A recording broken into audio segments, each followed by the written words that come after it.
ভাই আছে তারা ইসলাম নিয়ে চর্চাও করে না, পড়ে না।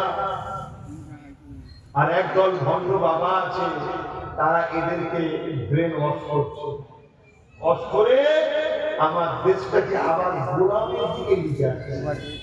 সেদিন গোলাম ছিল ইন্ডিয়া কোম্পানির হাতে, এখন গোলাম আমার দেশ যাচ্ছে আদানি আম্বানির হাতে।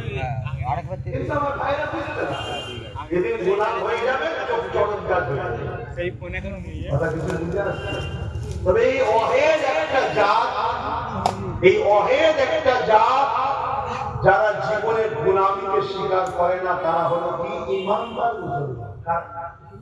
আমি শুধু মুসলমান বলি না, শুধু মুসলমান বলবো না, শুধু মুসলমান যে কি বদমাইশ আছে সে কিন্তু ভালোভাবে জানে।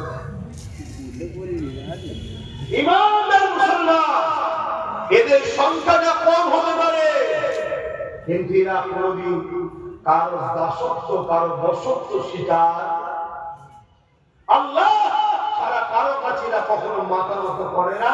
আর মুহাম্মদ